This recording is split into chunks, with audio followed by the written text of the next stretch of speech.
Okay, welcome back. What I want to do now is to still continue with level 3 NVQ, okay? And again, you can read this for yourselves now, okay? But it's important that you know where we are at, okay? Unit 3 or 4, NVQ, Sitting Girls 5357, okay?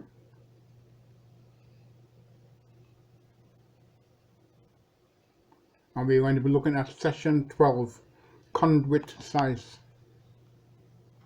okay?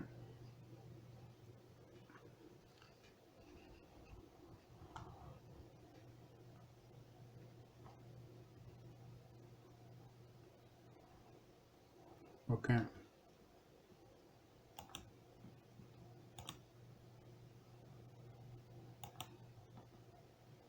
Learning outcomes.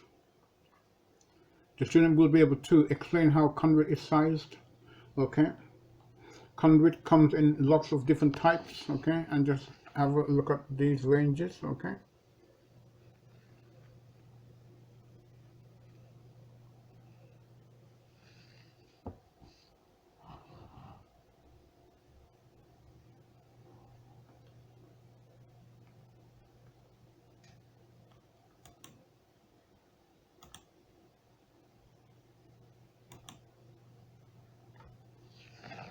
Okay, sizing of conduit, okay?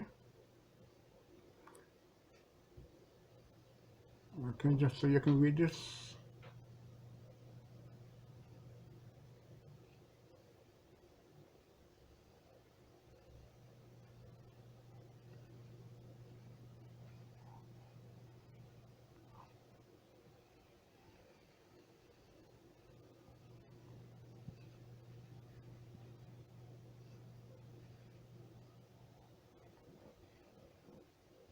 Okay.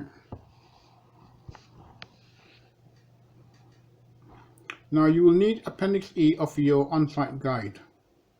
And don't forget, this information is also found in the IEE regulations. The on-site guide simply simplifies the information from the IEE regs. Okay. These figures that are given allow for the safe drawing in of cables. They don't take account of the grouping of circuits and the safe calculation of the cable sizes. You would have done that before you began to draw the cables in the first place. So all that would have been carried out before you began to set your conduit run, and so that you know what cable size you were going to be pulling in. It may be easier to split the circuit into different conduits and run more than one. It is always recommended that you run more than one conduit size or go another size up. Okay? Or run another size up, but still run two conduits in case you, for whatever reason, something else hasn't quite happened as you thought. Select correct table. Tables E1 and E2 for straight runs less than 3 meters. Tables E3 and E4 for runs greater than 3 meters or runs with bends in. Obtain the appropriate factors, table E1 or E3. Multiply the factor by the number of cables. Add up your totals. Okay. Pick an appropriate cable size from the conduit table, either E2 or E4. Okay.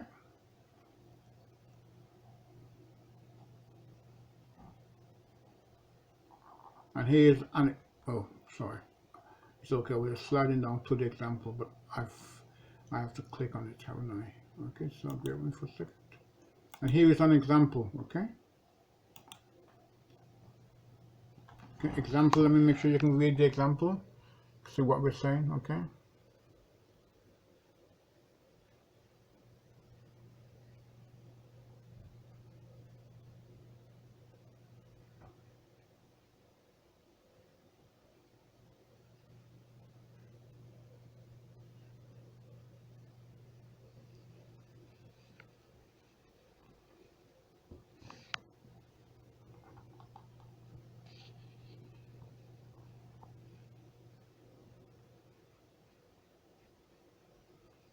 Okay, just pattern across, make sure that we get everything in, okay?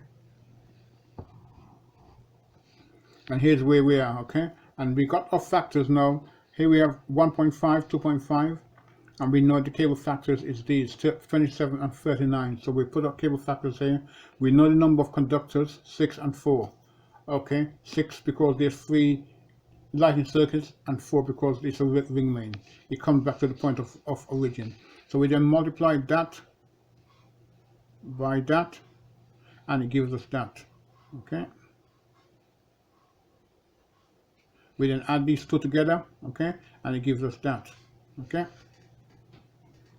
What we can then do is that we then look down here for our conduit factor, and you can see that 318 20 mil will give us 460, so we can use 20 mil. No point using 60 mil because that will be too small by far. Okay, and that's what we will do.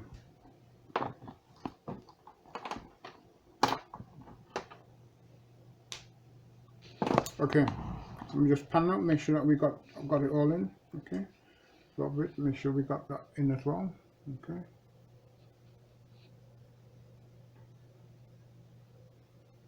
Okay. Thank you, and that will be it for today. So far, thank you again. I hope you find this useful. Have a good day. Bye bye.